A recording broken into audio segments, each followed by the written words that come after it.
Welcome to the Countryside Kitchen Meets, a food and farming podcast. I'm Milly Fyfe, your host. I'm a mum of two, farmer's wife, food producer, and passionate about flying the flag for British food and farming.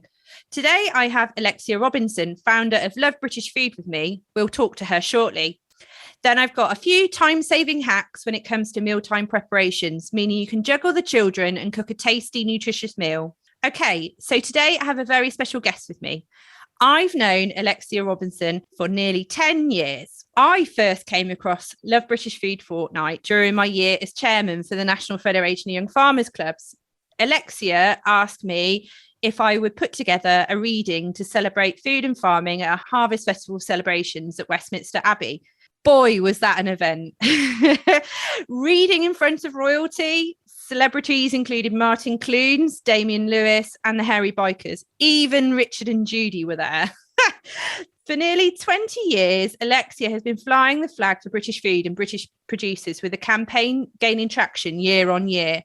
Love British Food ambassadors, including Raymond Blanc and Liz Earle, have pledged their support, and the campaign is featured in many mainstream media outlets. Alexia is a country girl originally from Dorset and cares passionately about the British countryside and rural way of life. Her mantra is no sheep, no cows, no countryside. If we don't buy British and support our farmers, it won't be long before we don't have any farms, have to rely much more on imported foods of questionable quality, and the countryside will become a rural theme park. She obviously has plenty of fire in her belly and motivation to achieve great things. A warm welcome, Alexia. Hello. Milly, it's so lovely chatting to you on this podcast.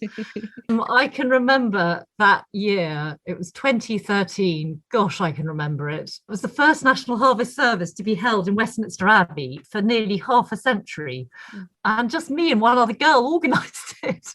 And it was huge. And we had school children from across the country, had 500 school children all compete to attend in an event we called the Harvest Lottery. And they all arrived with produce that they had grown in their schools, and the whole of the nave at Westminster Abbey, which listeners will have seen in, famous occasions like William and Kate's wedding or whatever, the whole of that nave was all full of trestle tables overflowing with the children's produce. And as you say, and it was just, there were so many celebrities who came. It was just hilarious. I remember seeing the school children all practically bash the Bishop of London out of the way because they wanted to get to the Hairy Bikers and get their autograph. And Damien Lewis was there, and it was the height of his homeland fame. And I remember it was just after he disappeared in the series, and the Duchess of Cornwall said to him afterwards, "Where are you?" He's here in Westminster Abbey. The whole thing. Anyway, and then you found this incredible poem, which I think your grandmother had given you. And it was like, God made him a farmer. And I really recommend to anyone to go onto the Love British Food website, onto the Harvest pages, where there is a full recording of Milly's reading, because there were lots of things about that day that brought a tear to my eye, because it was just so joyous and poignant and special. But Milly's reading, anyone who is passionate about farming, I tell you, you will feel so proud listening to Milly in her role as chair of the NFYFC read it. We had letters from people afterwards saying it was one of the best days of their life. Anyway, I could go on about it forever. No, it was a wonderful occasion. But that was then. Yeah. 20 years of British Food Fortnight we're celebrating this year. We're in the middle of it. Yeah. So what was your motivation behind the campaign? What made you create such a wonderful organisation? Well, there will be some listeners on this podcast who probably weren't even alive 20 years ago, or who will forget, who would have been so young. But 20 years ago was when our much loved rural community was plunged into, I think the biggest disaster really since the war, quite frankly, with foot and mouth disease. It's amazing how easy it is to forget that the countryside was shut down for months. Footpaths had "do not enter" signs on them. The news every night had pictures, some really upsetting pictures. I've got chills just thinking about it. And pyres and fire pyres with animals piled high, burning. Milly, it was so sweet in your introduction talking about how we all care, whether you're brought up in Dorset, Lincolnshire, Scotland, wherever you are, if you live in the countryside, it is in your bones. We are all aware how lucky we are to have been brought up in a country environment, surrounded by, farming communities and all the joy that goes with that. And to see it burning in front of my eyes was just devastating. And I, like many other people, you just thought, what can I do to help? What can I do? And as all of us country people, incredibly practical, aren't we? I always say to people, we're the sort of people, you don't look at a messy yard and just wait for someone else to sweep it. You pick up the brush and you sweep it. That's a very simple analogy. But I was like, I'm going to pick this brush up and I'm going to do something to sort this out. And in quite a naive way, I had a very simple idea. It was the time where these big awareness events like Red Nose Day, breast cancer awareness, to name two of the most famous ones, were becoming commonplace and were really successful. And they were becoming big moments on the national calendar. But there wasn't one for food and farming. And I thought, well, that's interesting, because in fact, there has been one, which we've all forgotten about, which is Harvest Festival. And of course, actually, Harvest Festival is a lovely, traditional, old-fashioned awareness event that was more of a fixture on the national calendar than Christmas and Easter was years and years ago. And that actually communities across the world gather to celebrate the harvest, and it brings people of different ilk together, united by the love of food. And so I had what was a naive, slightly romantic idea, but also with a very practical passion behind it, was that I would set up a national event that would become a fixture on the national calendar, a time in the autumn, the last week of September, the first week of October, where the nation would celebrate British food. And this wasn't a flight of fancy.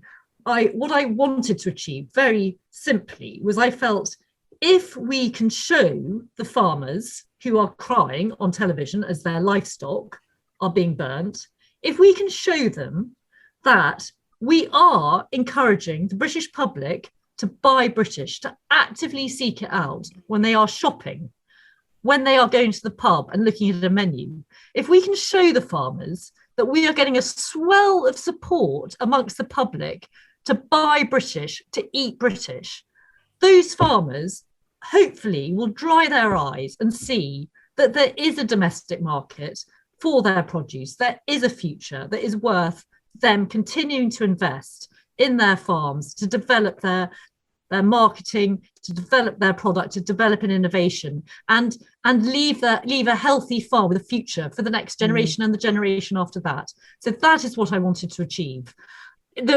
Looking back at it, it was because I was just a girl on my own. I wasn't part of a big organisation or anything, but I met, for some reason, I can't even remember now, but I was very lucky. I was invited to lots of things that the Prince of Wales used to organise at Highgrove, where he'd sort of gather lots of like-minded people. And at one of them, I met this fabulous man called Bob Cotton, who was head of an organisation called the British Hospitality Association. And he said to me, Alexia, no one in the context of foot and mouth is talking to me. And he said, the government, the big farming organisations, they're all getting together. None of them are talking to me. And he said, my members in hospitality put together buy more British food than all the retailers combined. But no one's talking to me. So he said, if you're going to set up this event, British Food Fortnight, focus it on my members. Focus it on pubs, restaurants, food service, public sector food service. And I went off to the then president of the NFU and banged on his door and said, look, I've got this great idea. This is what I'm going to do. I'm going to set up this awareness event and I'm going to base it all on food service. And I was told, our members are not interested in food service. Our members are only interested in retail. And I was shown the door. And that just made me more determined, actually. And I'm, again, being quite practical, it gave a real impetus, because it truly, no one was focused on food service. So Love British Food became about, that's where we really started, and retail came later. And sorry to listeners wondering what on earth happened during the event. We very simply encouraged we started working with a small restaurant group actually called Les Routiers, which doesn't exist anymore, and we encouraged them to run British Food Fortnight menus in their restaurants and to measure the increase in footfall, the increase in profit and sales. And we worked similarly with a very small retail organisation called the Guild of Fine Food Retailers, who ran delis and farm shops and things like that. And we did the same with them. We ran British Food Fortnight promotions, and so there was probably a combined force of about 650 outlets taking part in those early years, came back to us with sales figures, and they proved that British Food Fortnight made commercial sense. Because what I didn't want to do was what I wanted to move away from was saying to the public, poor farmers, foot and mouth's been awful, they've also had BSE, poor them, support their produce. I thought I just didn't want a charity message going out. I wanted something much more positive, much more commercially robust. And so it was really important to me that I proved to shops, pubs and restaurants that stocking British was actually going to put money in their pockets. It was a commercial thing. This event, British Food Fortnight, it was lovely and it was romantic and it was fun, and we had loads of celebrities taking part. I remember Terry Wogan. We went and cooked him. We went and delivered him a British Food Fortnight breakfast to his studio in a frying pan. Amazing. It's like we were just such amateurist PR people. It was just me and a friend, and he came up with this great. He said on air, he said, "Oh, I wish every week was British Food Fortnight," and that sort of became like the slogan for the early days of the event. And I remember we did they were playing cricket at the Oval, and we took a British Food Fortnight tea to the commentator team, and they said the same thing. And so with really simple, I want to say sort of, I don't know, it was just very simple sort of cottage industry type PR ideas, we suddenly got a lot of impact. So it was fun, and we were getting the PR joy, we were getting celebrities on board. I mean, of course, because there wasn't anything like this anyway, but we were also proving that it worked commercially. Yeah, definitely. And then what happened from that, which was brilliant, is we proved it worked commercially in the independents. And then looking at food service, what happened was the major pub groups then paid attention, and they then took part. And then in retail, you got the Budgeons and the Londuses who looked at what was going in independent, and they then took part. On the food service side, once the major pub groups that got into part, we then had organisations like Aramark. We're talking the huge food service organisations that lots of farmers wouldn't even, because they're not consumer names. It's not like the name of a supermarket. Like we all know what Tesco is. We know what Aramark is. But actually Aramark is one of the biggest food service organisations in the world. They do, for example, they do the catering in the Athletes' Village at the Olympics, to give a little bit of interesting background. But they would also do the catering at some of the major office buildings in the country, and do staff restaurants and things like that. And they started to say, let's put British food high on our agendas. We want to take part.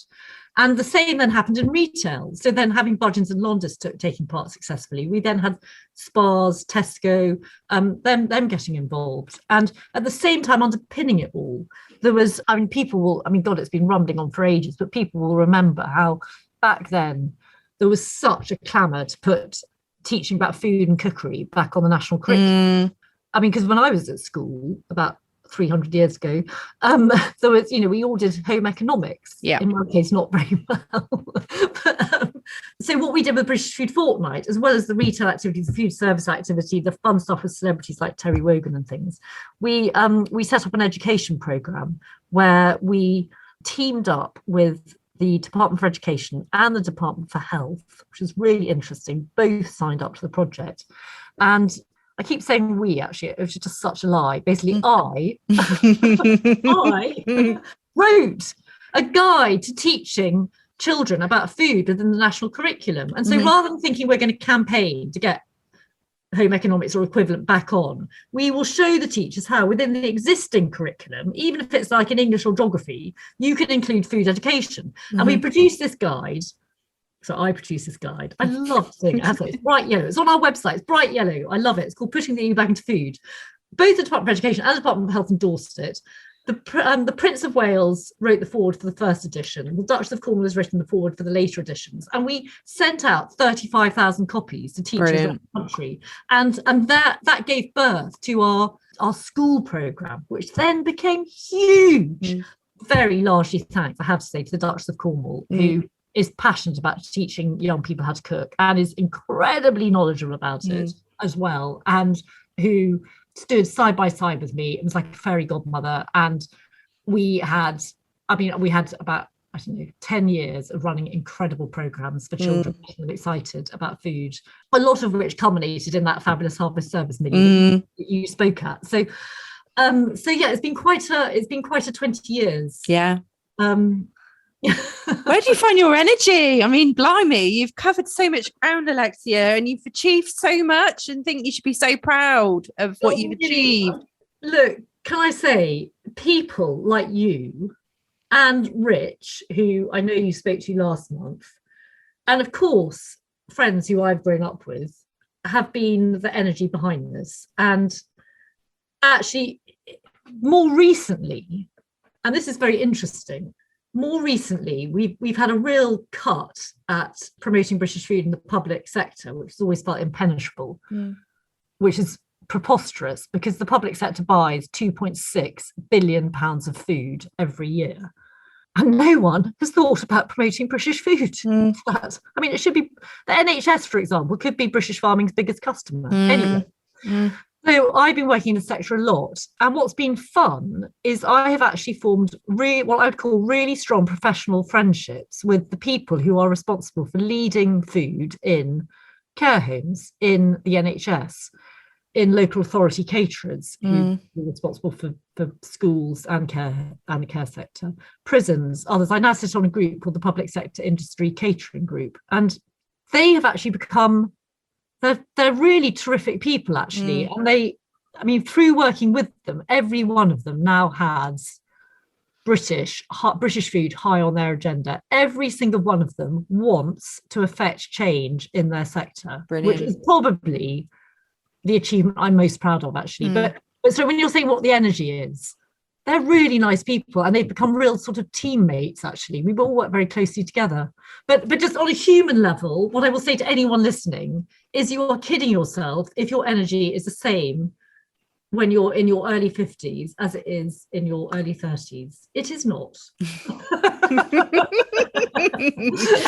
That's just me being honest. So, I'll take your word for it. Fortnight from my early 30s to now. What's planned for this year's campaign? You know, you've obviously given us an overview of what's been achieved in the last 20 years. What can we look forward to for this year's campaign? Well, I was just talking about the public sector. This is going to be central to this year's campaign, partly because we've got to a point where British Food Fortnight as a catalyst for action in that sector has become really powerful. And so we're going to be having special British Food Fortnight promotions in universities across the country, in NHS trusts. Hundreds of schools are putting British Food Fortnight menus on. Hundreds of care homes have done for years and are doing so again this year. Brilliant. The prison sector is highlighting it. Scotland has got an incredibly strong local sourcing. Well, they have managed to put in place proper local sourcing supply chains up there, and they're taking part. And that is going to be very central to this year's event that's taking place at the moment. So anyone who is listening, if you have children who are at school, I hope that they've got a British Food Fortnight menu. If you have elderly relatives in a care home, I hope that they are enjoying British Food Fortnight menus. If, unfortunately, you have to visit a relative in hospital, I hope that your local NHS trust is taking part. At the same time, we've got lots of fun activities taking place on social media, which, of course, is something that has changed so much. When I started this, social media was not a medium for communicating. So that, for me, has changed things a lot. Yeah. And I've invested heavily in our social media platform this year, and it's really powerful, actually. I'd say it's probably one of the main platforms there for promoting British, and we've got a really wide audience, because I think it's very easy for for the country community and for farmers to think that when we're all talking on social media, we're somehow promoting ourselves, and we're actually just promoting it to each other. And so I've invested heavily in our social media this year to make sure that we are getting the message out wider to key influencers, and we've really achieved that. So please follow us if you're not already. Follow us at British Food on Twitter, in particular, but also obviously on Facebook and Instagram.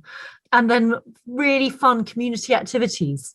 This is the heart of British Food Fortnight. It's an event of the people for the people.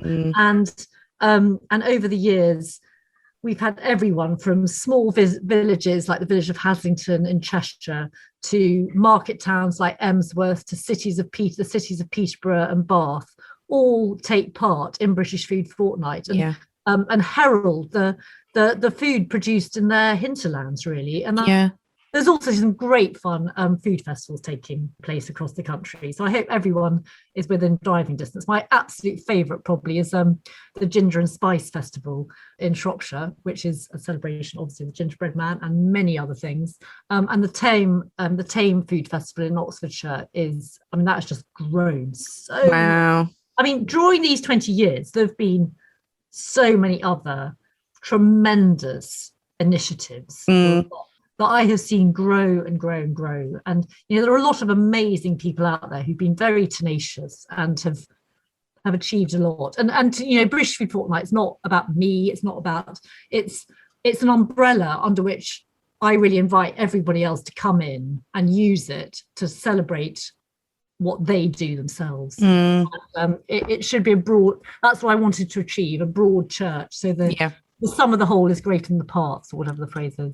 Definitely. And I think, how can people get involved? I think you've kind of given a few hints and suggestions, but is there anything in particular that somebody listening could do, other than obviously amazing idea is getting British on school menus? But, if I've got listeners that want to find out more information, what can they do? Well, do the website, again, is something I had a lockdown investment in and spent days locked away in my room rewriting the entire website. There is a ton of information, and it's I like to think it is now well laid out. So please have a look at it. Everything you need to know is there. But a particular message, Milly, for your listeners is that we have an initiative now where we want to team farmers up with opportunities in the public sector. Rich Bower, for example, we have introduced him to his local NHS trust and to the catering manager in that. Now, I don't necessarily think that is going to turn into an opportunity in the short term, but it might well turn into an opportunity in the medium and longer term, which will introduce a new supply chain between Rob's farm and his local hospital. And so anyone listening, if you would like to be part of that, please email us at info@lovebritishfood.co.uk or contact us via our Twitter feed. And we will work with, in particular, the leaders on the NHS Improvement Programme, who are very keen for farmers and wanting to be put in touch, to get in touch in that way. But equally, we can make introductions to local authorities in terms of schools and care homes. So that's one particular thing. Obviously, follow us on social media. I know everyone's being asked to do everything on social, and it drives me potty to an extent, but that is where everything is at now. And yes, if you've got children at school of school age, and your school is not taking part in British Food Fortnight, go to the website, go to Teacher Zone, download some of our stuff, take it to the teachers, take it to the catering managers, and say, listen, could you think about taking part next year? And if you've got, if you're part of a community.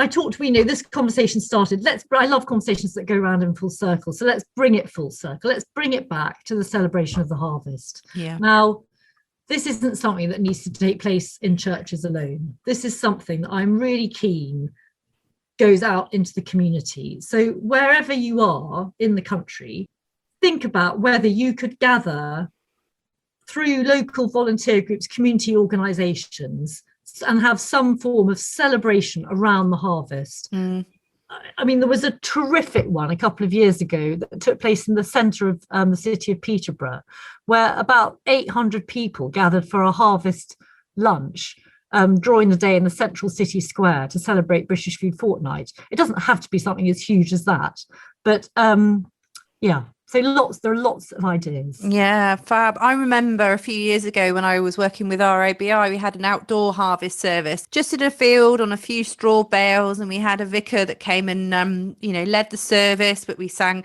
harvest songs, we had animals, and we had machinery, and it was just wonderful. And there's been lots of things similar to that replicated, and I think, like you say, you don't have to be in a church. It's more about the bringing home of the harvest, the hard work, and the culmination of then coming together to enjoy a meal as a community or as friends or what have you. Or it could be just inviting friends around for a nice roast dinner or a bowl of soup or what have you, because I'm sure everyone can appreciate now, after the COVID pandemic, that actually we shouldn't take things for granted, and just having that time together to enjoy a meal and have that conversation is always a positive in my books. Can I ask you, could you suggest a tasty meal that is easy to prepare that you would make for the family? I bet you've got a few dishes up your sleeve, Alexia. Well, do you know, Milly, I was thinking about this, and I was thinking what I would love to encourage, because you're a few years younger than me, the younger age groups do, is to embrace something that was commonplace amongst my mother's age group, which was to buy a slow cooker. And it was just, everyone's kitchen had a slow cooker, and you'd put the meat in it at the beginning of the day, slowly prepare, slowly cook, and you'd have the best stews ever because the meat was so succulent. So my message to listeners is go and look up slow cookers online. And it's such a time saver. it's like sets you free. It really does. Just pop it all in. And the other thing I love about stews is that you can reheat them again and again and again, and actually they get more succulent and more flavoursome. And I just think throw some delicious beef in there, the cheapest cuts, to be frank. Save yourself some money. Mushrooms go brilliantly in it. I'm a huge fan of mushrooms and onions, and just shove it all in the slow cooker, and just whatever seasonal veg is available. And if you're trying to encourage children to eat, you can spice it up with some delicious condiments, whether it's red currant jelly or whatever. I'm not going to say ketchup. But I can make a meal. I can make a stew go on for days in our household. And I think for me, I really enjoy cooking stews and casseroles, because I'll probably eat with the children, but then Andrew will come in later and it's still warm, and then he can take his helping, and then if we've got an unexpected visitor, I can give them something as well, and you can make it go, like you say, it'll go for days, and I just generally get what I've got in the fridge or what's in season out in the garden. One of the things I was going to talk about briefly is butternut squash is in season right now, and I like making butternut squash soup or tasty skinny butternut squash fries, which are really good. And the soup, I generally cut the squash into small chunks, roast it in the oven for 30 minutes with some sea salt, dried sage, rapeseed oil, and then pop it in a pan with some chicken stock, simmer until the squash starts to break down, then cool, blend with some creme fraiche and a touch of chili flakes. That's if you like your chili flakes, or if your children do, some don't. And then the same process really for the skinny fries. Repeat by cutting the squash into thin strips, smother in rapeseed oil, sea salt and sage, and cook in the oven for about 20 minutes, and then turn, and if they're nice and crispy, then serve. So I'm a big fan of seasonal veg, and butternut squash is one of my all-time favorite, and one that I've got loads in the garden at the moment. So, and the kids love it too, so that's always a great thing to serve up on a cool evening, that's for sure. Something hearty. Okay, my time-saving hack. I know there was always talk of eating fresh fruit and vegetable, but as a busy parent with children who go through phases of liking then hating certain food, it can be quite frustrating to have lots of food waste or floppy veg lurking in the fridge. I actually use a lot of frozen veg. You only use what you need, so zero food waste, and the freshness is locked as soon as it is harvested and then frozen within 2 hours. I still try and eat in season where possible and freeze lots of the surplus fruit and vegetables in the garden. But peas are probably the ultimate mealtime pleaser for the family. And in fact, my boys enjoy a bowl of frozen peas at snack time. What a result. So next time you do your shop, think about the frozen aisle for some of your fruit and veg. You can easily put together a smoothie or a pasta dish using exactly what you need at the fraction of the cost, as well as maintaining nutritional value. And I think, you know, we all say that we should eat more fresh and eat fruit and vegetables, but actually we're not all superheroes. And actually frozen vegetables and frozen fruit, just having little bits on hand and zero waste can only be a positive. Would you agree, Alexia? Well, I completely, and actually I'm remembering back to when I worked with the Department of Health producing that the guide to teaching children about food within the national curriculum. I worked with the 5-a-day team there, and actually I learnt then, which I had not understood before, that actually you do not lose much nutritional value in frozen fruits and veg. It actually is quite locked in, which I had no idea about. I thought it was a sort of a second class of fruit and veg if it's frozen. That actually is not the case. No. You might lose some taste. I mean, of course, there's nothing better than the taste you get with the freshness. I mean, if you pick it yourself because you've grown it yourself, we all know that. But in terms of giving your children or just your family, you know, nutritional fruit and veg, no, frozen is fine. And I completely agree. Peas, I mean, the easiest thing, snip the top of the plastic bag, pour some out and shove the rest of it back in the freezer. I mean, it just is a time saver. But you know, on that note, I know it's an old-fashioned thing to talk about blackberry picking, but you know, every time I get to this time of year, and obviously it's a busy time with me running British Food Fortnight, and I haven't picked enough blackberries, and I curse myself because picking lots of blackberries and shoving them in the freezer is something that gives you great pleasure and brilliant vitamin C all winter to fight off those horrid colds. Definitely. Oh yeah, you got my taste buds going now, thinking about a blackberry and apple crumble with a bit of custard. Oh, it's the best. It is the best. Oh right, well that's all we've got time for today. Next month on the Countryside Kitchen Meets, we're going to be talking to Kirsty Wilmot of Manor Farm Drinks, who produces cordials using fruit and flowers from the hedgerows surrounding her family farm. So don't forget to subscribe and tune in on the 1st of every month. Thank you, Alexia. It's been lovely, lovely, lovely to catch up with you. Let's hope even more people get involved with Love British Food Fortnight after listening. Thank you. Milly, thank you so much. Bye.